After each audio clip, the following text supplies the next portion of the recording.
bienvenidos a Éxito en Minutos. Estamos aquí con nuestro anfitrión Troy Blanchard y su coanfitrión Alex Espinosa. El tema de hoy, Troy, es buenísimo. Hoy vamos a hablar sobre el miedo. Okay. Chan, chan, chan.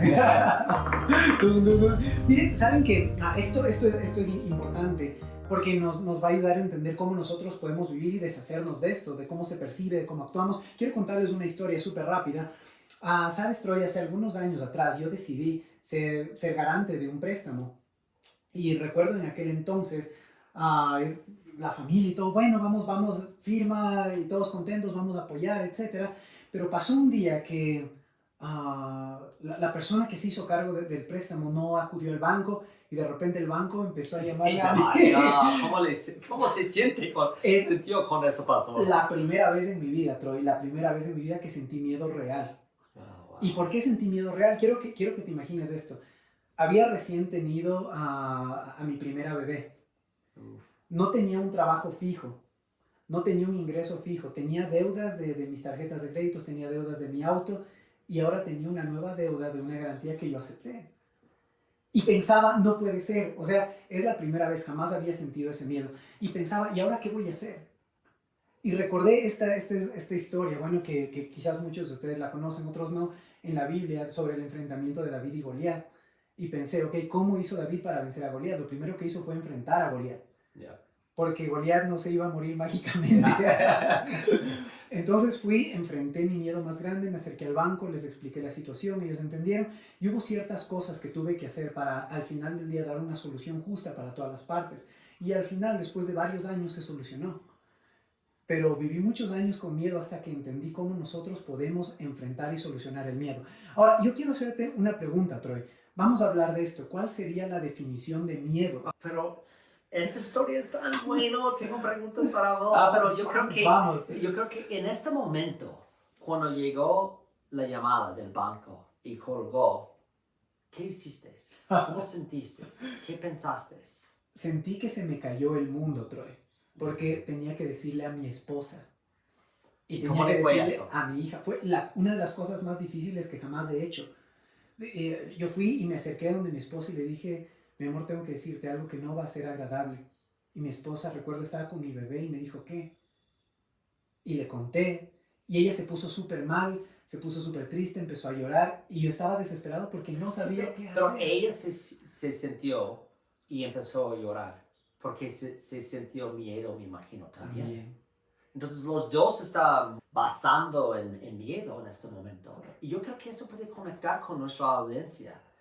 Porque en muchas situaciones nosotros tenemos en nuestras vidas, tal vez es tan grave como le pasó contigo. Tal vez es solamente un miedo de perder un trabajo, o es un miedo que le va a maltratar su jefe o jefa. Pero lo interesante es paso por paso. ¿Qué hiciste? Primero hablaste con su ser querido, su amor de su vida.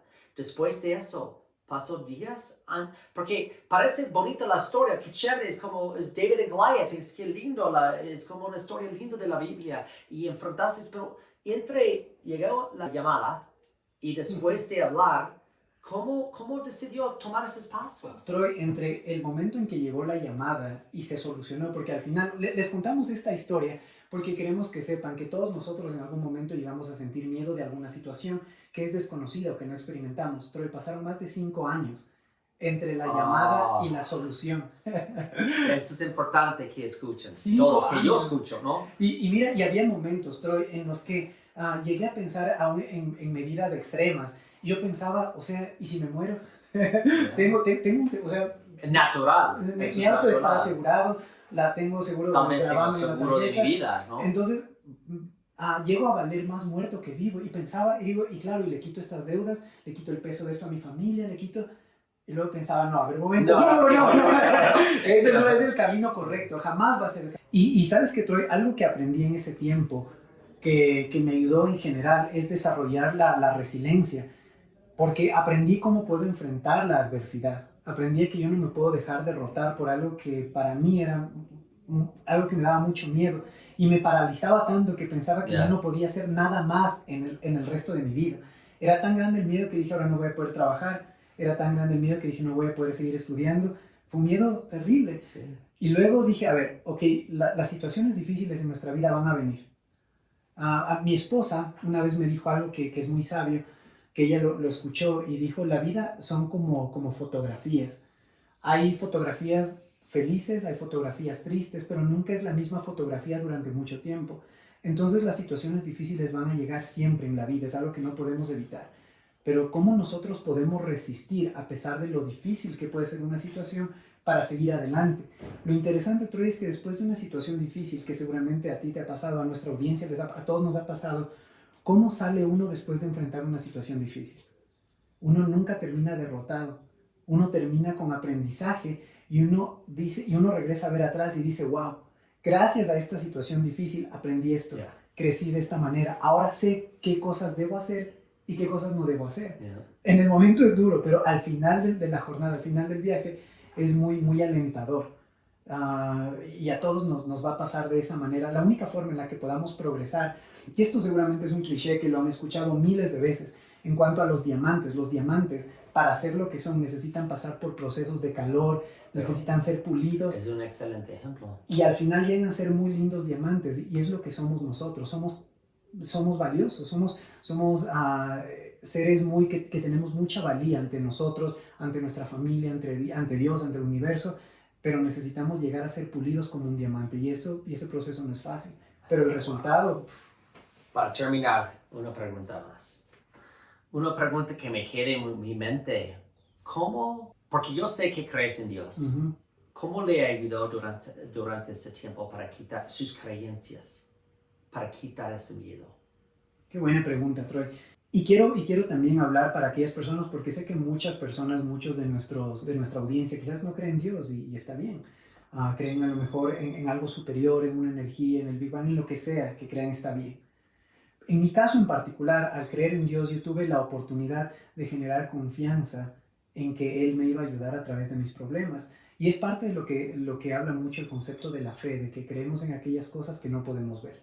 Entonces, diariamente para mí era un proceso de arrodillarme, orar y pedirle a Dios, no sé qué hacer, por favor ayúdame, muéstrame el camino y dame la fortaleza y la sabiduría para saber qué hacer. Lindo. Y en ese proceso iba entendiendo cómo podía yo conectarme con Dios y recibir de Él la fuerza y la sabiduría que yo sentía que no tenía en ese momento.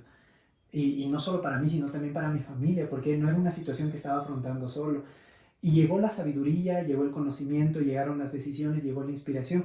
Y en este caso para nosotros el milagro, porque estoy convencido de que de no ser por el poder de Dios no hubiera habido manera en que esto se solucione. O sea, bueno, hubiera habido otra solución, ¿no? Pagar la deuda en el largo tiempo y quizás un tema de 10 años más, yo qué sé. La solución fue después de los 5 años inmediata y fue para nosotros un milagro. Entonces fue un proceso constante de sabiduría, de pedir, de entender cuál es la voluntad de Dios y ponerle siempre buena voluntad a pesar de la situación difícil. Qué lindo hoy día, gracias por compartirlo. Yo sé que no, a veces es difícil compartir situaciones así, pero yo creo que eso aplica a todos y que todos pasen eso. Al final nos vamos a superar cualquier desafío que llegue en sus vidas, y con esas herramientas que aprendemos hoy día, nosotros tenemos ahora más herramientas después de escuchar su historia para superar el miedo.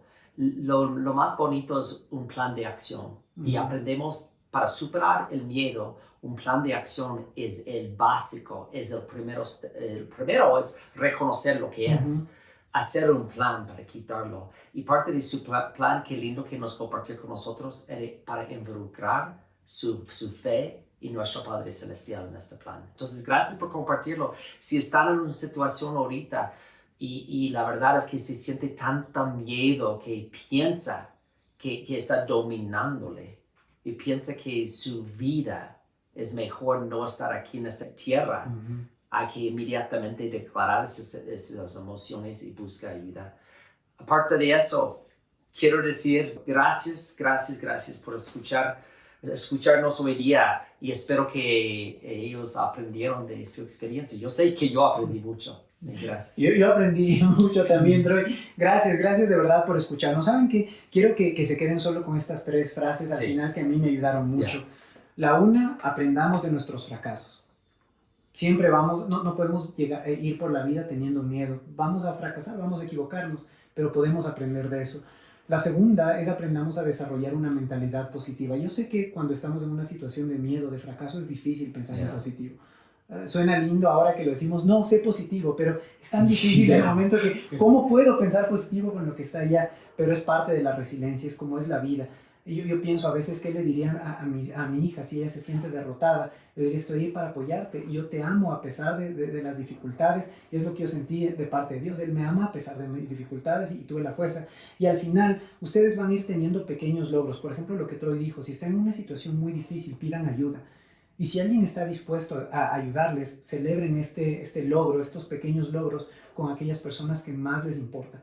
Y siempre van a poder contar con alguien. Y si no cuentan con alguien, por favor, escríbanos. Nosotros podemos encontrar alguna manera de ser el apoyo que todos necesitamos. Nuestro propósito en la vida, Troy, es servir. Y si eso involucra que seamos el paño de lágrimas de alguien, que podamos dar un consejo, a veces solo necesitamos que alguien nos escuche. Estamos aquí para eso. Así que muchas gracias. Gracias a todos. Les mandamos un abrazo gigante. This podcast is going to be in English and in Spanish. It's going to be the best practices of how to live to your full potential. Welcome to Éxito in Minutes. I am here with my co-host, Alex Espinosa. And I'm Troy Blanchard. Thanks for joining us today. Our podcast is on fear. Chan, chan, chan. And what's interesting is that we recorded this for the first time in Spanish first instead of English. And I have to tell you, it was amazing. So if you don't know Spanish, go listen to it anyway. But I'm telling you, there's a feeling about it. And I think it's because it's important because fear ends up dominating sometimes in our life. And it overcomes us. And it overcomes us to a point of inaction. And so I'm going to ask the same questions that we started off with. Alex, tell us about the story in your life, a time in your life where fear started to dominate you. Give us the experience you just gave us in the Spanish version of this podcast. Well, first of all, please be patient because I'm trying to tell the same story in English. So fear, many years ago, I decided to be a guarantor for a loan for a person, and it turns out that as being that kind of person, and the person who asked for that loan in the bank, he suddenly decided, well, I don't know if he decided or not to pay, but the thing is that he didn't pay. The result is he didn't pay. The result is that he didn't pay. So the bank starts a judgment, is that what I have to say? They issued a judgment against you. So and how was that? How did you find out you had a judgment against you? Now, imagine this. Me and my wife, my first daughter just born, and we were young, we had no experience, I had no job, I had a lot of debts with my credit card, with my car and stuff like that. So I received this letter and this call from the bank telling me that they're suing me because I have to pay for that debt. How did that feel? What was that emotion like? For the first time, I felt that I wanted to cry, to die. It was like my whole world just fell apart. It was the worst feeling that I've ever had in my life. I felt fear for the first time in my life. I didn't know how to react. I didn't know what to do. I just remembered that I felt a void in my stomach. It was like, it made me, I don't know, hunch like this. It was so hard. It was the hardest thing that I had to face until now. Because I haven't had another kind of situation like that, but it was the worst thing ever. So what did you do? You get this phone call. You're just basking in fear, and then you already have tons of financial obligations. What was it like to tell your wife this? How did that go? Was that easy? Was it hard? That was my second fear, because I had to tell my wife. And imagine this, my wife with my little daughter, she just born. She's like a month, maybe less than that, days of being born. And I had to talk with her, and it's like, I have to give you bad news. I just received a call from the bank, and I have this letter, and we have this situation. Wow. And she started to cry because she was like, what? Fear again. Fear. And sadness, because it's a loss of future income, and it's the pressure. And okay, so you're in this fear situation. What took place? Was it solved within a year, a week, a month? How long did it take to solve? It took 5 years. 5 years. 5 years. And how did you control this fear? Like, how did you reduce it or eliminate it? You know what? Something that I learned during that process is I didn't overcome it in the first, I don't know, probably the first 2 years. And it was so bad that it was a time when I was on the how do you say that, terraza terrace? The highest place in your home when you can see. Oh, the terrace, yeah, the highest point of your home, yeah, the balcony. Yeah, and I was at the balcony, and I was like, I think that I'm my value is higher. You're worth more if I'm dead. Okay, so first of all, if anybody feels that way, go seek help immediately, because there's no amount of fear for any situation that would drive you to something like that. Suicide.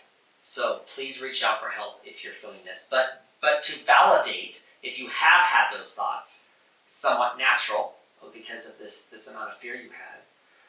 So what did you do from there? I mean, obviously you didn't jump off the balcony, you're still here with us. But what did you do? What came to your mind? Like, what did you lean upon? Well, I had to drop that idea because it's like, no, I love my family so much.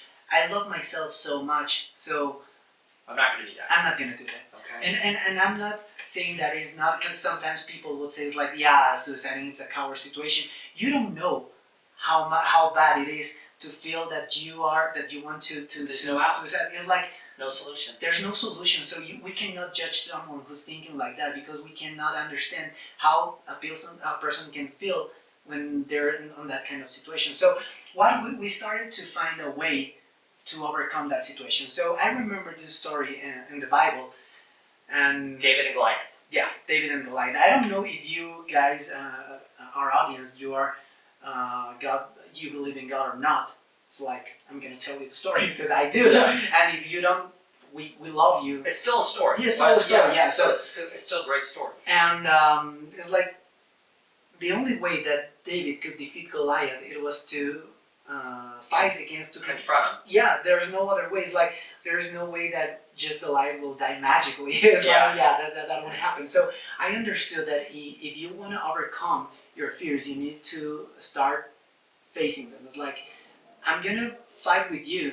It's like there's no chances that I can defeat you because you're higher than me, you're stronger than me. Like the bank. Yeah. Right? This is a perfect example of the bank. There's no way I can There's defeat you. no way you're gonna defeat him. You are powerful than I am. But I have to go and talk to the bank. Yeah. So that's the first thing we did, is start to find a solution. It's time start to understand that if we want that to be solved, we need to start finding a way to get it solved. So we started to go to talk with the people at the bank. It's like, hey, let's talk about this, figure out this. And we had our lawyers, and remember, I didn't have money to afford for a lawyer. And I didn't say this in Spanish, but to pay for my lawyer, I need to start giving him my clothes. It's like, I don't have money, but I have this amazing tie from Italy that I have. It's like, finding a way though. I mean, tough, painful, but you found a solution. I think one area, this goes back to a quote I wanted to say by Dale Carnegie, and this goes right into what you're saying. It says, he said, inactions breeds doubt and fear. Action breeds confidence and courage. If you want to conquer fear, do not sit home and think about it. Go and get busy, by Dale Carnegie. So I want to say, you went and got busy. You went and visited the bank. You went and saw an attorney and surrendered your tie. You created a plan. One of the things is first identify what the fear is, right? So where is the fear coming from? Yours is very cut and dry. It's a phone call. I owe money. I'm in this financial situation. Sometimes we don't know where the fear is coming from, and we have to identify it. And when we identify this fear, then you can start to create your action plan. So what is it that's causing me this fear? Maybe it might be anxiety also. But what is causing it? How do I eliminate it? And I love this as a great example. So now you create it, you've identified it, you've explained it to your wife, you both have this overwhelming fear, you created a plan, like Goliath and David. You're David going after the Goliath, you talk to the bank, you go sell your clothes basically in exchange for attorney fees. And then tell me about a higher power. Some of our audience here, we know, might not believe in God. They might believe in an energy. They might believe in more just science driven. They might be atheists. It doesn't matter. It could be through meditation. What did you, though, knowing that you believe in God, what did you do to help you through this experience? I learned that I had no solution. I had no power. I had nothing to know how to deal with this situation. So I knelt down and I started to pray. It's like, God, please give me the strength that I need. Give me the guidance that I need. Give me the knowledge that I don't have, because I have no idea about legal issues. Yeah. It's like it's not my area. It's like, okay, let me deal with businesses. I'll find a way. But with legal stuff, it's like I have no idea. So I'm despaired. I don't want to lose my assets, the small assets I have with my Yeah, wife. of course. So I started to pray, to ask God, to ask for guidance, to understand about even though the purpose of God for me passing through this hard situation. Because it's like, okay, God, I'm not complaining, because I know that it was my decision. I cannot blame you, because you supported me. I decided to. So it was me. So please help me out to get out from the problem that I decided to be involved. So it was amazing, because we felt His guidance, we felt His power. Every time, every decision, I felt that it was guided by God. So And I feel like that's part of the plan. Yeah. You created this plan, and part of your plan was to engage in prayer, meditation. And prayer is a form of meditation, right? Yeah. As you're communicating with our eternal Father. Beautiful, beautiful plan. Did it come to a solution? it took us 5 years to find a solution. The solution came, but imagine this: the first time we stopped to not feel fear about the situation, it was like, I have to be honest, though, probably a week or two before we found a solution, because we understood it. We were like, okay, the worst scenario is that we lose our small amount of assets. That's a tool. Yeah. You went to the extreme. What's the extreme that can happen? They can't take your guys' life. It can't split you two apart. It can't physically hurt you. Yeah. And then you realize the worst that can happen is that you're going to lose your assets. Is that so bad? So you're probably thinking, I have to start over again. Is that really that bad? Yeah. I mean, it is bad. Don't get me wrong. But just saying, it's a tool. What did you do then from there? How did it solution? Then we understood, it's like, if we have to start from zero again, we can do it. We have each other, because it's like, my wife, she was the best support that not that I had this, the best support that I have. He's like my perfect companion. So she was like, okay, I'm going to support you in every decision you make. So let's find a way together, and we will find a solution. So like, okay, the worst scenarios, is that bad? Is bad, but we can overcome this, and we can start from zero again. So, okay, before you solutioned, you're able to get rid of fear. I think we need to wrap up the podcast in this. You learned how to eliminate the fear. What are some tools that people are listening to us right now on our podcast that they can utilize in their lives to eliminate fear? Well, the first counsel, the advice that I can give it to you is, first of all, recognize and be conscious, be aware of the situation. Because sometimes it's like we are afraid of something that's happening, but we don't want to recognize it.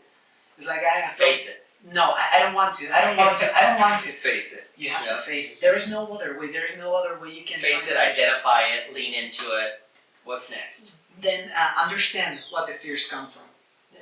Because sometimes you create these stories in your mind that aren't true, right? Sometimes they're just fake stories. Like, my boss is going to fire me on Monday. And your boss isn't going to fire you at all. They were actually talking about somebody else, and you thought it was you. Yeah, you have these fake stories in your mind, and you start making decisions and living with fear, and that's not fair for you and your family and the people around you. So, second thing is understand the real fear. Sometimes if we stay quiet and we don't speak out loud about our fears, that would be really bad. And let's say, for example, so that's back to the action plan. The action plan, yeah. Okay. So then you need to establish small steps, small goals that you can accomplish. In my case, was like, go and talk to the attorneys, go to the bank, try to figure out. I was like, I was planning for payments, like, I cannot afford for this because I earned this, so let's do this. Small steps, and they were so aware about what we were doing. So these small steps helped us a lot to know how to go, where to go, the timing, the budget we had, and and all that stuff. So it was really, really helpful.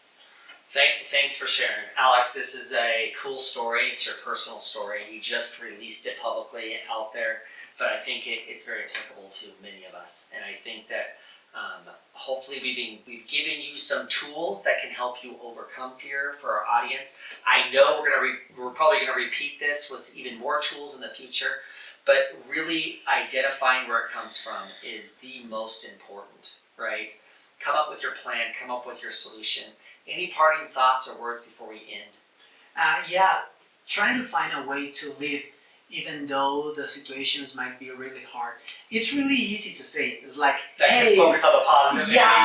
Think about everything that makes you happy. When you are in that kind of situations, no matter where you are, it's like, let's say if you're with your family or dealing with this kind of stuff, you cannot see the bright side of the story. It's like, it's impossible. Everything is so wrong. So try to find a way, because life will put you in different kind of situations that will be really hard for you and for me and for everyone. It's like, that's life. It's part of life. It's like you talked about the diamond, right? And we all know that comparison. The diamond goes through extreme pressure, and that's how it converts to being precious, and a precious, valuable stone. And that's why we're here. We're here to progress, we're here to learn, we're here to develop, and we're here to grow. And part of that is we're going to have to go through some difficult situations and deal with fear. And the best way to deal with fear is find the solutions, focus on the tools that you have. Hopefully some of this has been very helpful, and then you can go forward to conquer that fear. And living a life without fear is a beautiful thing. So thank you for joining us. We hope this podcast has helped you. We are so grateful that you're a part of the greater Éxito in Minutes family. And please, if you have any comments, throw the comments in there. We'd love to answer some of the questions that you might have. Thanks for joining us. We're grateful for our sponsor, which is Zeleno International. It's zelano.biz. We appreciate their support. All right, thank you for joining us. Thank you, guys. Bye-bye.